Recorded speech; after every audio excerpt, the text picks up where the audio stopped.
ದೇವ್ರು ಎಷ್ಟದವು ಗಟ್ಟಿ ಇರ್ಬೇಕು. ಅಲ್ಲಿಂದ ನಮ್ಮ ನಮ್ಮ ದೇವಾಲಯ ಯಾವುದು? ದೇವಾಲಯ ಯಾವುದು? ದೇಹವೇ ದೇವಾಲಯ. ಮತ್ತು ನಮಗೆ ಈ ದೇವಾಲಯದ ಕಂಬ ಯಾವು? ನಮ್ಮ ಕಾಲುಗಳೇ ಕಂಬ. ಈ ದೇವಾಲಯದ ಕಂಬಗಳು ಯಾವುವು?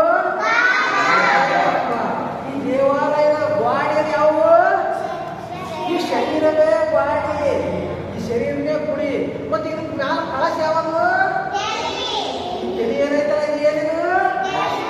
ಅನ್ನ ಕಳಶ. ಸಾಮಾನ್ಯ ಕಳಸ ಅಲ್ಲ, ಬಂಗಾರದ ಕಳಸ. ಮತ್ತು ಇದು ಗುಡಿ ಆಯ್ತು. ಈ ಗುಡಿ ಒಳಗೆ ಯಾರದಾರ? ದೇವರನ. ಈ ಗುಡಿ ಒಳಗೆ ಯಾರದಾರ?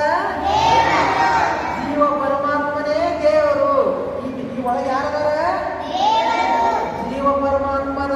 ಅವಾಗ ಏನಂತಾರ? ದೇವರು ಅಂತಾರ. ಹೌದು. ಈ ಶರೀರ ಸ್ಥಾವರ ಐತಿ, ಈ ಶರೀರ ನಿರ್ಜೀವ ಐತಿ. ಅದ್ರ ಒಳಗಿನ ದೇವರ ಏನದ? ಜಂಗಮ ಐತಿ. ಆ ಒಳಗಿನ ದೇವರ ಏನದ? ಜಂಗಮ ಐತಿ. ಅದು ಸ್ಥಾವರ ಮತ್ತು ಜಂಗಮ. ಇದು ಜಂಗಮ ಐತಿಲ್ಲ, ಆ ಜಂಗಮ ಚೈತನ್ಯಕ್ಕೆ ಬಸವಣ್ಣನವರು ಏನಂದಾರ? ದೇವರ ಅಂದಾರ. ಹೌದಲ್ಲ? ಈ ಒಳಗಿರಂತ ದೇವರಿಗೆ ಸಾವಿಲ್ಲ. ಈ ಗುಡಿ ಏನೈತ ಬಿದ್ದು ಹೋಗ್ಬಿಡ್ತೈತಿ. ಇಲ್ಲಿ ತಪ್ಪು ನೋಡ್ಕೊತಾರೆ. ಹೌದಲ್ಲ? ಅವ್ರೇನೋ ನನ್ನ ಹಂಚಿಗೆ ಈ ಗುಡಿ ಬಿದ್ದು ಹೋಗ್ಬಿಡ್ತೈತಿ. ಅದ್ರ ಒಳಗಿನ ಐತರ ದೇವರ ಅದು ಹೋಗುತ್ತದೆ ಇಲ್ಲಿ. ಅದು ಮತ್ತೆ ಇಲ್ಲೇ ಜಗತ್ತಿನೊಳಗೆ ಐತೈತಿ. ಗೊತ್ತಾಯ್ತಾ? ದೇವರನ್ನೆಲ್ಲ ಪಕ್ಕ ಗೊತ್ತಾಯ್ತಲ್ಲ. ಈಗ ಎಲ್ಲರೂ ವಚನ ಹೇಳ್ತೀರಿ.